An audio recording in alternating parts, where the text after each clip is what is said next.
The reason why Americans have gained an average of 8 to 10 pounds over the past 20 years is not because McDonald's is supersizing their value meals. It's how much they're eating in between meals. It's how much they're eating in their cars. It's how much they're eating while they're watching TV. It's the mocha frappuccinos. It's the Ben & Jerry's ice cream at 10 o'clock at night.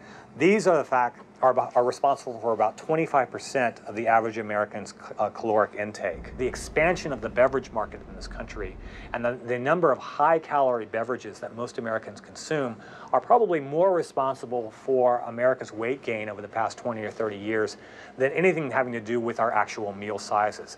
If there's one thing Morgan Spurlock and I would agree on, it's this. Drinking a 44-ounce glass of high-fructose corn syrup 2 or 3 times a day is nuts. So how much sugary soda am I consuming on my fast food diet? None. In fact, I almost never drink the stuff because I feel lousy when I do.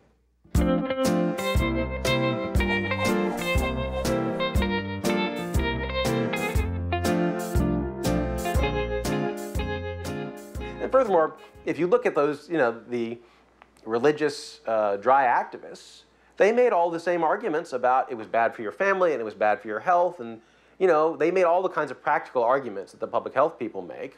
It's really about the same thing, which is looking at people's risky behavior, deciding people ought not to behave that way, and then trying to enlist the government to get those people to change their behavior. The modern-day equivalents of the Women's Temperance League are groups like the Center for Science in the Public Interest. Just like the religious dry activists, CSPI believes people are too weak and too stupid to resist giving in to temptation. Whether they call it king-sizing, supersizing, or a combo deal, for many Americans, it's an offer that's hard to refuse. So who are these people anyway? CSPI is usually identified in the media as a consumer advocacy group, but they're a little more than that. The Center for Science in the Public Interest is a very well-intentioned organization, but I think they misrepresent themselves in that they pick and choose the type of science that they choose to endorse if it corresponds with their organization's mission. They're pushing vegetarianism to a large extent. They are a vegetarian organization, and that's their real interest. It's not based on public interest or real science. They're promoting misinformation for the benefit of certain industries. Actually, they're not really good scientists at all. CSPI was founded by Michael Jacobson, a vegetarian activist who used to work for Ralph Nader. Over the years, Jacobson and CSPI have warned us about all kinds of dangerous foods. The Center for Science in the Public Interest, the same group that recently came down hard on the calories in Chinese cooking. First they said that Chinese food was loaded with fat, then Italian. Now it is Mexican. Has a new study on the perils of fat and calories in dining out Italian style. They do not hold back. They do not speak in measured terms. They push things to the limit all the time. This is a heart attack in a bun. So stay away from fettuccine Alfredo. Hurley calls it heart attack on a plate. Have you ever eaten fettuccine Alfredo? I have. How many times? In my life? Sure, give me a rough guess. 50. You've eaten 50 servings of fettuccine Alfredo? Mm-hmm. 50? Of course, I'm Italian. Love fettuccine Alfredo. There you go. I have, last night. Last night? That is bizarre. Maybe 200. 200? And how many heart attacks have you had? None. Are you sure? I think so, yeah. No heart attacks. Actually. No heart attacks. None. Are you having chest pains today? No. Any possibility you had a heart attack and didn't know it? No. Is there any chance you had a heart attack and you just said, oh, I shouldn't have had the chili? Possibly. Possibly. If all they did was nag us about the foods they don't like, then groups like CSPI would just be annoying and occasionally laughable. But they don't just want to nag us. They want big government to step in and help us make better choices. When McDonald's began putting out nutrition menus, CSPI said that wasn't good enough because people don't want to get out of line to read them. Boy, I really should count my calories and lose some weight, but I'd have to walk all the way over there. Heck with it. So now CSPI wants the government to force restaurants to put nutrition information right on your fast food package, because then you'd finally get smart and stop eating the stuff, which is a load of baloney. Now, I don't think anyone would argue with the idea that having more information about what we eat and about its nutritional content is a good thing. But the idea that somehow or another, if I was confronted with the fact that my Big Mac is 600 calories, would change the likelihood that I ate that Big Mac, I think is a lot of wishful thinking. Now, if you knew that these were 400, 450 calories, would you just give up fries? No. No. No, probably not. If there was a warning label on here that said 400 calories, then would you stop eating fries? No. You wouldn't? No. What the critics of the fast food restaurants miss, as usual, is the element of consumer demand and consumer choice. Because from McDonald's perspective, they don't care if people are eating, bacon double cheeseburgers or salads. They will give people what people want. The U.S. Department of Agriculture has estimated that in order to get people to consume more leafy green vegetables, we would basically have to pay people to eat them. If McDonald's sold carrots, would you stop eating fries and eat the carrots? No. I'm not a big fan of carrots. So you wouldn't order them? No. No, because I don't like carrots. I hate carrots. I actually just had vegetables in my Bloody Mary, though, so maybe that counts. Yeah, you don't go to McDonald's for carrots. You go to McDonald's for fries. I don't go to McDonald's for the broccoli. You don't go to McDonald's for the broccoli? You go to McDonald's for the hamburgers and the fries. And the French fries. If McDonald's sold broccoli in like a nice little red package like this, would you go in and say, I want the McBroccoli? Maybe if they fried it or put cheese on it. I'm with you on the cheese part. Yep, we just keep on eating the foods the evangelists say we shouldn't, and they have a plan to fix it. It was just an average, peaceful day in Washington, D.C. when suddenly a crisis emerged. Help! Help! Somebody help! What seems to be the problem, ma'am? There's an innocent man over there in mortal danger! You don't mean. Yes! He's ordering a double cheeseburger! Gadzooks! This is a job for the guy from CSPI. Yes, these are the adventures of the guy from CSPI, a tireless promoter of junk science and dedicated to lawsuits, press conferences, and the vegetarian way.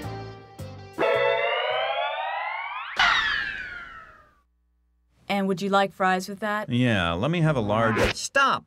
Stop tempting this innocent man with your fatty foods. Who are you? I'm the guy from CSPI, and I'm here to save you. Look, I'm not really into the whole Jesus thing. No. You're choosing bad food because it's cheap. So I'm going to double the price on that double cheeseburger. But I don't want to charge him double for the double. And I don't want to pay double for the double. That's because you're evil and you're stupid.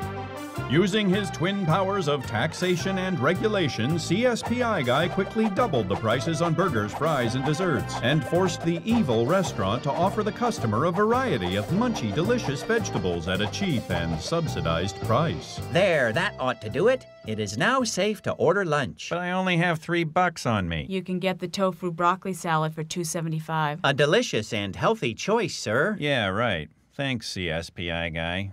Freaking jackass. CSPI guy, you're my hero. Thank you, ma'am. But it's all in a day's work for the guy from CSPI.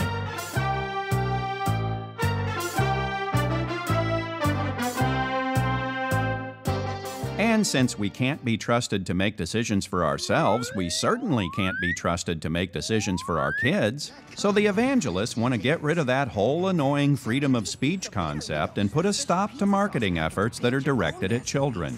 If door-to-door salesmen were going around, ringing the bell, and the door is answered by a 4 or 5-year-old, and they're selling them, ice cream and candy and cookies, there would be a legitimate complaint there. But that's not what's going on, and we shouldn't pretend that that's what's going on. There is this intervening force known as parents. But the guy from CSPI says kids see so many advertisements for junk foods, parents are powerless to say no. Can that be true? Or is that also a load of baloney? To find out, I consulted with a leading expert in the field of child rearing. So when I was, say, 13, 14, how often did I want to eat at McDonald's? Well, you probably wanted to eat every night, but Every if night. you had a chance. How often did you actually let us eat at McDonald's? Oh, probably maybe once a week. I'd let you splurge. So let me get this straight. I would have eaten there every night. Right. You only let me eat there maybe once a week. Right. What if I had held my breath until I turned blue? Well, you probably would have passed out. Now, do you have kids? Yes. How old? 10 and 12. If they were 50 pounds overweight, would you call a lawyer? Nope. Well, what would you do? Make them exercise, change the diet. What would you do to try to get them to lose weight?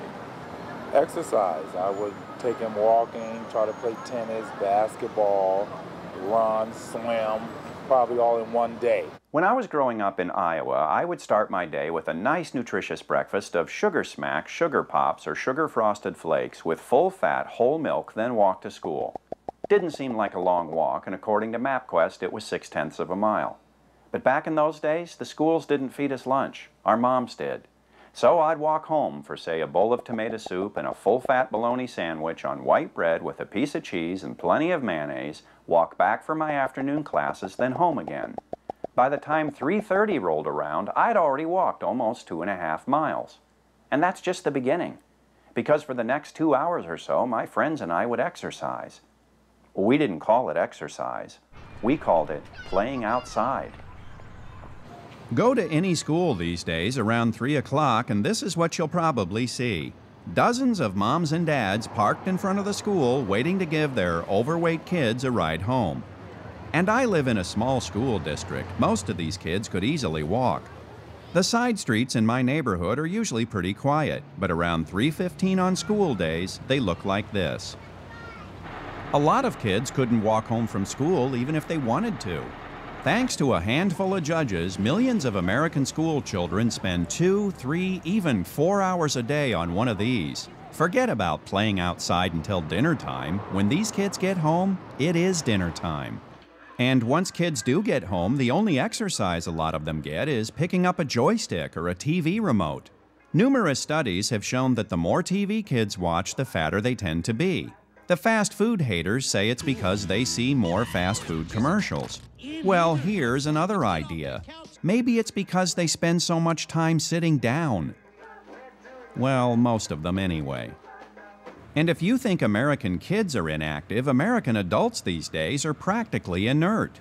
We won't even get out of our cars to buy food. Our lives have become so free of physical effort, we go out of our way to avoid it. These are the parking spaces near the doors at my local mall.